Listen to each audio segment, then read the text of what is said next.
Full-fledged war with Pakistan today, can we sustain that dominance over Pakistan with our present artillery? As a commander of the Chinar Corps, Pakistan is standing with their armor right at the LOC, at our hinterland and the border. Is this the new era of modern warfare, whether India should be there or should not be there? My view is it should be there. 1990 का जो हमारा जम्मू कश्मीर का problem था नहीं होता। मैं कभी नहीं चाहूंगा कि मेरे को पॉलिटिकल लीडरशिप मुझको ये बताए अब गोली खोलो अब गोली मत खोलो, वो उसका काम नहीं है। बांग्लादेश की साइड से प्रॉब्लम्स आने वाली हैं। Is India getting ready for the future to stand on its own alone? मैं हमेशा एक लाइन बोलता हूँ, विकसित भारत के साथ में अगर सुरक्षित भारत नहीं है ना तो विकसित नहीं हो सकता। 1970 में जब बांग्लादेश बना तो जो वहाँ की जमात थी, जो रेडिकल थे, वो कहते हमारी औरतों के साथ में कर लो, हमारे को मार दो, हमें कोड़े मकोड़े पे रख लो, बट हमको पाकिस्तान से रहना है, हमको धर्म के साथ रहना। सारे बंदे जो कश्मीर के अंदर धर्म के नाम पे पाठ पढ़ाते हैं, नानी के बच्चे से लेकर के CS सलाउद्दीन के बच्चे से लेकर सब पढ़ रहे हैं, डॉक्टर बन रहे हैं, इंजीनियर बन रहे हैं, बट जो उड़ रहा है वो आप पूछो कौन। कश्मीर की सॉलिडारिटी डे सेलिब्रेट करा गया था। LED के commander Saeed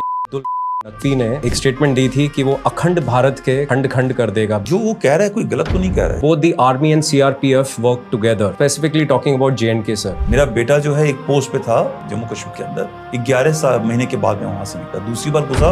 Agniveer, is it a right decision or a strategic gambles? 1971 से पहले सिर्फ 7 साल की नौकरी होती थी जवान की। Most modern force, military force कहाँ की है? पूरे देश के सभी युवाओं को फौज के अंदर एक बार नौकरी जरूर करनी चाहिए। कंस्ट्रक्शन तो नहीं होगा, बट सब बोलते हैं ना, आप कहीं बाहर चले जाओ सर, हर एक आदमी को बोलते हैं ना फौज के अंदर नौकरी होनी चाहिए, बोलते ही नहीं बोलते।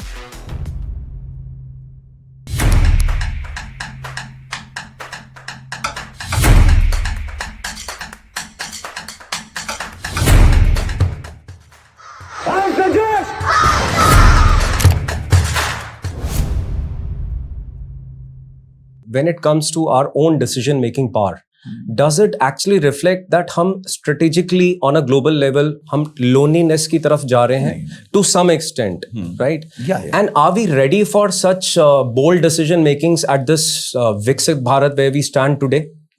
These are not bold decisions; they are pragmatic decisions. So, but it has a नहीं, cost that we are paying at European a certain Union level. कौन सा देश नहीं कर रहा है? Why Trump टैरिफ क्यों लगा रहा है? सब कुछ मुझसे खरीदा जाए, क्यों कर रहा है? मेरा डॉलर फॉल हो रहा है, मेरे को डॉलर को ऊपर लाना है, recession is actually approaching, my impeachment is on the go, it's hardly very near to me. So आपको वो बोल्ड डिसीजन लग रहा है? मैं जब देखता हूं तो ट्रम्प एक प्रैग्मेटिक डिसीजन ले रहा है, वो अपने देश के लिए ले रहा है। सो मुझे लगता है कि हमारा भी देश जो है बोल्ड डिसीजन नहीं ले रहा है, हमारा देश प्रैग्मेटिक डिसीजन ले रहा है। बोल्ड डिसीजन ये था कि मैं अमका का जो प्रोजेक्ट है पब्लिक सेक्टर यूनिट को नहीं दूंगा, मैं प्राइवेट यूज कराऊंगा। बोल्ड डिसीजन ये है कि क्या कहते हैं, ट्रम्प ने बोला है कि तुम रशिया से ऑयल नहीं खरीदोगे, मगर मैंने 4 साल लड़ाई चली है, 4 साल से मैं तेल रशिया से ही खरीद रहा हूं। ठीक है, मतलब ये नहीं है। अच्छा, डिफेंस इक्विपमेंट की बात बताता हूँ। 5 साल पहले से ही रशिया के साथ में जो हमारा डिफेंस इक्विपमेंट है वो कम होने लगा है। उसी के साथ नहीं कम हो रहा है, दुनिया के साथ कम हो रहा है, क्योंकि अगर उसका इक्विपमेंट मैं अपने देश में बना सकता हूं तो मैं देश में क्यों नहीं बनाऊं? मैं देश में बना करके बेच सकता हूं तो मैं क्यों नहीं करूं? Why have you gone to France to buy Rafale? It's all about deals ना। ठीक है, अगर वो मुझे वही चीज रशिया देगा, अमेरिका देगा, सस्ता देगा और सारी टेक्नोलॉजी के साथ देगा तो मैं उनसे खरीदूंगा। I think our decisions are not bold, they are not illogical, they are considered decisions. Pragmatic. और हमारा देश pragmatic। हाँ, अब अभी बात चल रही है FTA की, US के साथ में ट्रेड डील। Look at, अब वो ट्रेड डील नहीं हो रही है तो यही पॉलिटिकल डिस्पेंसेशन सब उनके पीछे पड़े हुए हैं, सबकी गवर्नमेंट के पीछे। I don't talk of BJP और कांग्रेस और मैं गवर्नमेंट की बात कर रहा हूँ। गवर्नमेंट आज किसकी है और कल किसकी होगी और परसों किसकी थी, Nobody knows. उसका कोई नहीं पता। मैं इस गवर्नमेंट की बात कर रहा हूँ कि भाई तब लोग गवर्नमेंट को बोलते हैं कि यार तुम जो है अमेरिका के साथ कहते हैं तुम्हारी दोस्ती है, वो दोस्ती कहाँ गई? बट ये कोई नहीं बोलेगा कि 10 साल से 12 साल से यूरोप यूनियन के पास में एक FTA की डील पड़ी थी, वो फाइल दब गई थी, stalled. Now when European Union has taken a decision to make that FTA with us, is it a bold step और अ प्रैग्मेटिक स्टेप? प्रैग्मेटिक।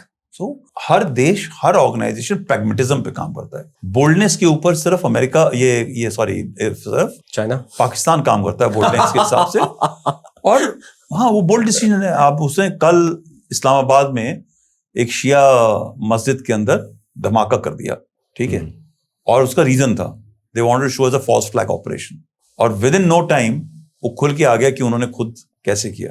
100 से ऊपर करा लोग था। या so there you go, these are all bold decisions are never good यार। But somewhere do you feel that United States would ever again use Pakistan as a pressure tool against India directly or indirectly yes will towards our interest in our development in Asian sector? बिल्कुल करेगा और करना चाहिए। अगर मैं American हूं तो मैं करूंगा, आप इंडियन है तो आप यूज कर लो, अपनी औकात बनाइए, अपनी काबिलियत बनाइए, अपनी सोच बनाइए। कहीं ना कहीं हम बार बार उस साइड गिग के बारे में जब आपने बात का जिक्र करा, I think it's about that progress in our think tanks and about our strategies. Bangladesh था, आपको मालूम था कि बांग्लादेश में जो आज होना है ये पिछले 50 साल से कभी भी हो सकता था।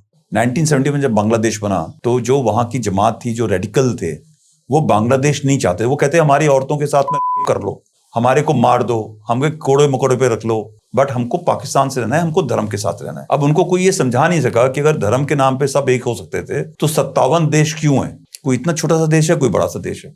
अगर धर्म के नाम पे ही रह सकते तो फिर बांग्लादेश की जरूरत ही नहीं थी। आप बांग्लादेश की बात कर रहे हैं। Bangladesh is actually at this point of time on a very delicate cross roads.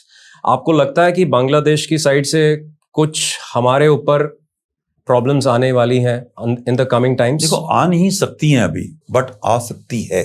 But don't you see that a lot of CIA activities and a lot of ISI activities are happening? And वो पहले भी हो रही थी, आज भी होगी, और कल ज्यादा होगी, और क्यों नहीं ज्यादा होगी और कितना बढ़ सकता है ये? Because I've been made to understand that the next Operation Sindoor will happen through Northeast. नहीं, made to understand क्या उसने बोला है? आसिम उसके जो पॉलिटिकल लीडर्स हैं उन्होंने बोला है कि अगली बार जब कुछ होगा तो ईस्ट से होगा तुम्हारे ऊपर। उसका क्या मतलब है? और क्यों नहीं यूज करेगा? आप कह रहे हो ना अमेरिका को, पाकिस्तान यूज करेगा बांग्लादेश को। अब बांग्लादेश यूज होना चाहता है। व्हेन आई से बांग्लादेश, ये नहीं है कि उनके सारी जो 170 मिलियन पॉपुलेशन सब चाहती है। 70-80% आदमी घर के अंदर खेती करके पेट भरना चाहता है अपने बच्चों का। और अगर आप जमीन पे जाओगे तो हर एक आदमी चाहे कि मेरी बेटी अच्छे से कपड़े पहने, किताब उसके हाथ में हो, और वो अच्छे से किसी एक कंप्यूटर के अंदर जाके नौकरी करना चाहे। मगर जो 10% रेडिकल माइंड होता है ना, जमात टाइप का, वो नहीं चाहेगा। जो रजाकार हैं वो नहीं चाहेंगे, वो कहेंगे यार पाकिस्तान ही साथ चलना, बिकॉज उसकी सोच उसके लिए सही है। आप उसको चेंज नहीं कर सकते। जो आदमी बॉम्ब लेकर के कल उड़ा वो इस्लामाबाद के अंदर, उसकी यही सोच थी कि मैं मरने के बाद में मेरी पूरी जन्नत जो है क्या होते उसमें चली जाएगी, स्वर्ग में चली जाएगी। या अब है सोच, हो सकता है वो सोच सही हो, बट उसके लिए वो सही है। How can you change it? तो बांग्लादेश के अंदर सारे लोग खराब नहीं है, ठीक है। नाम तो आप कहीं भी देख लीजिए, आप अपने घर के पड़ोस में चले जाइए, आपकी जो मेड आती है, जो लोग काम करते हैं, जो चारों तरफ काम करते हैं, उसको चाहिए यार मेरा बच्चा।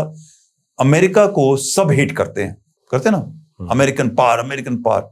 बट अगर किसी को ही बोल दो, बड़े से बड़ा पॉलिटिशियन हो, बड़े से बड़ा चोर हो, बहुत बड़ा रेडिकल हो, यार अपने बच्चे को अमेरिका में नौकरी मिल रही है, भेजोगे? सब भेजते हैं, सब भेजेंगे, ठीक है। सारे बंदे जो कश्मीर के अंदर धर्म के नाम पे पाठ पढ़ाते हैं, सभी के बच्चे, गिलानी के बच्चे से लेकर के सलाउद्दीन के बच्चे से लेकर सब पढ़ रहे हैं, डॉक्टर बन रहे हैं, इंजीनियर बन रहे हैं। बट जो उड़ रहा है वो आप पूछो कौन है?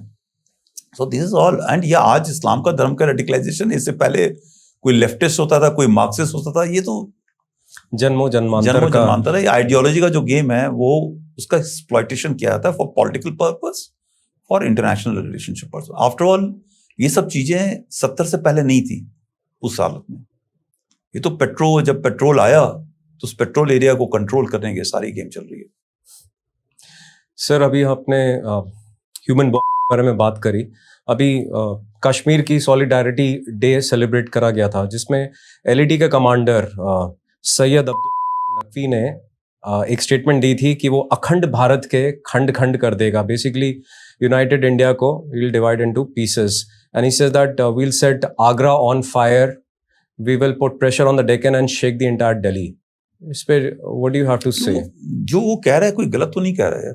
जब आपके खुद के जो स्टूडेंट्स हैं, जी सर, जेएनयू, वो तो पाकिस्तान में कह रहे हैं, बट जब जेएनयू के अंदर खड़े होकर के 3-4 लोग भारत तेरे टुकड़ेंगे, क्या है, टुकड़े टुकड़े होंगे हजारों समथिंग, जो टुकड़े टुकड़े ज्ञान बोलते हैं, जब वो लोग यहाँ पे पढ़े लिखे लोग बोलते हैं तो फिर उनके बोलने की जरूरत क्या है?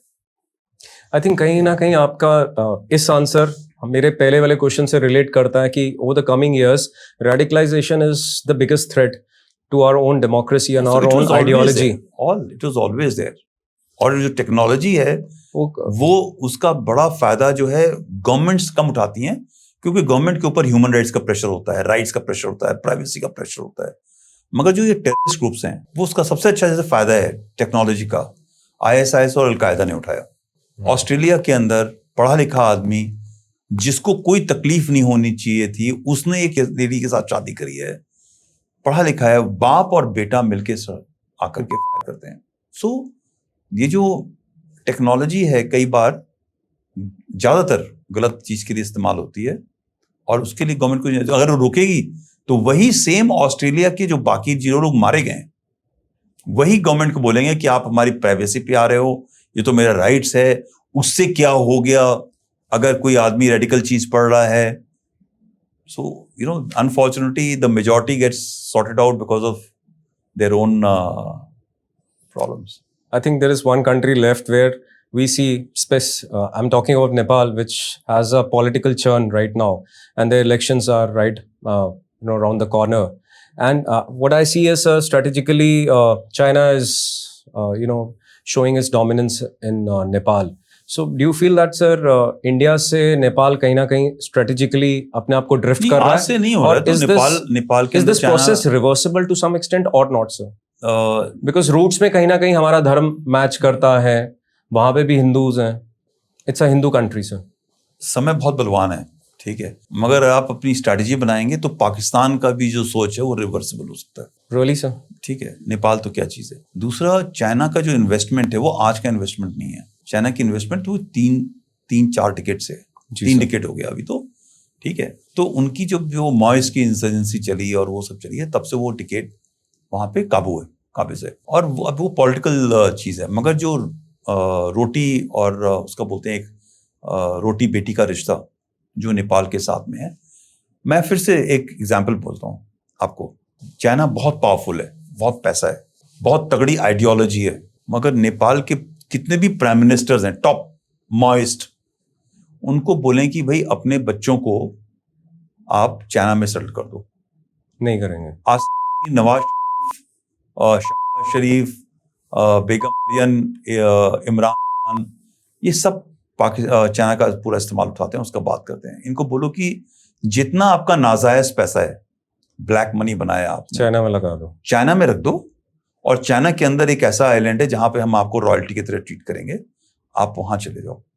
सारे अमेरिका को हेट करते हैं ना, यूके को हेट करते हैं, मगर सब वहां जाके ऐसा क्या है कि आप अपने पाकिस्तान जिसको आपने धर्म के नाम पे पैदा किया, धर्म के नाम पे आप उसको लेके जा रहे हो, वो सब छोड़ करके आपके सारे बच्चे आप उनको विदेशों में, वो भी यूरोपियन कंट्रीज में भेज रहे हो जी. So if you look at the Iranian leadership, you look at to any leadership, आप हमारे लीडरशिप को देखो, कईयों के बच्चे सब वहां जा करके रहते हैं, और हम यहाँ पे खड़े होकर, आपने पूरी बात करी, America is taking such action, such action. तो अगर अमेरिका सब इतना खराब है तो मत भेजो ना, अपने बच्चे यहीं पढ़ाओ, ठीक है. सो हर एक आदमी वहां फोकस करना चाहता है. सो सिमिलरली नेपाली कुछ भी कर ले, रोटी के लिए शायद वहां जा सकता है, मगर आइडियोलॉजिकली वो हिंदुस्तान के हिंदू, मतलब इंडिया और सभी का है. इंडिया, बांग्लादेशी को भी अगर आप बोलो कि तुमको चाइना में जाके नौकरी दे रहे हैं, सिंजियांग प्रोविंस में तुम्हें नौकरी देंगे, जाएगा क्या? नहीं जाएगा.